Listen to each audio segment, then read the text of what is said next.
దొండకాయ తాలింపు అయితే నేను చేసే విధానం అయితే చూపిస్తున్నానండి. చపాతీ లెక్కైనా రొట్టె లెక్కైనా ఇంట్లోకైనా కానీ సూపర్గా ఉంటుంది. కానీ నేను ఫస్ట్ టైం దొండకాయ తాలింపు చేసేది. ఫ్రెండ్స్, ఈ విధంగా అయితే చపాతీ లెక్క కానీ ఇంట్లోకి కానీ సూపర్గా ఉంటుంది. వచ్చేసి 2 స్పూన్లు 2 ఆయిల్ 2 స్పూన్ల ఆయిల్ అయితే వేసినానండి. వచ్చేసి జీలకర్ర, ఆవాలు,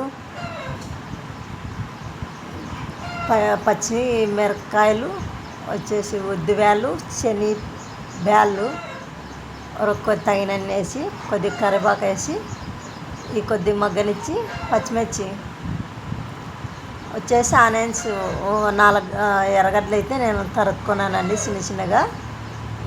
దీని మాదిరి ఇట్లా తరుక్కొని అనేది కొద్దిగా మగ్గనిచ్చి దీంట్లో దొండకాయలు అయితే కట్ చేసుకునేది. నేను ఈ విధానం అయితే చూపించేది మిస్ అయింది ఫ్రెండ్స్. ఈ విధంగా అన్నీ సల్ఫాగా దొండకాయలు అనేది తరుక్కొని కొద్దిగా మగ్గేది అట్లా చేయాలి ఫ్రెండ్స్.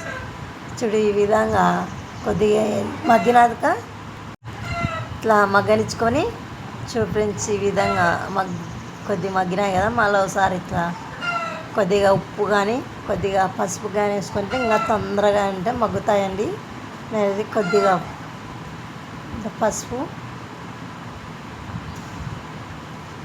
తగినంత కారం అండి. మనము ఎంత తింటామో అంత కారం వేసుకోవాలా. నేనైతే 1.5 స్పూను కారం అయితే వేసినానండి. తగినంత ఉప్పు ఈ విధంగా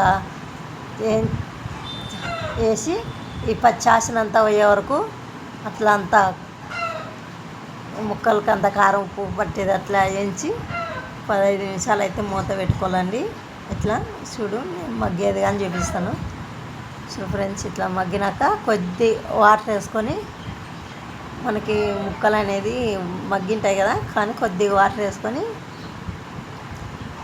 ఈ నీళ్ళంతా ఇవ్వే వరకు కొద్దిగా సిమ్లోనే చేసుకోవాలండి. ఇదైతే నేను మూత మూసి పెడతాను మగ్గేకి. ఫ్రెండ్స్, ఈ విధంగా అయితే కైనాయి చూడు, ఈ విధంగా అయితే చేసుకోవచ్చు ఫ్రెండ్స్. రానోళ్ళు కానీ లాస్ట్ కొత్తిమీర వేసుకొని ఈ విధంగా అంతా చేసేదండి.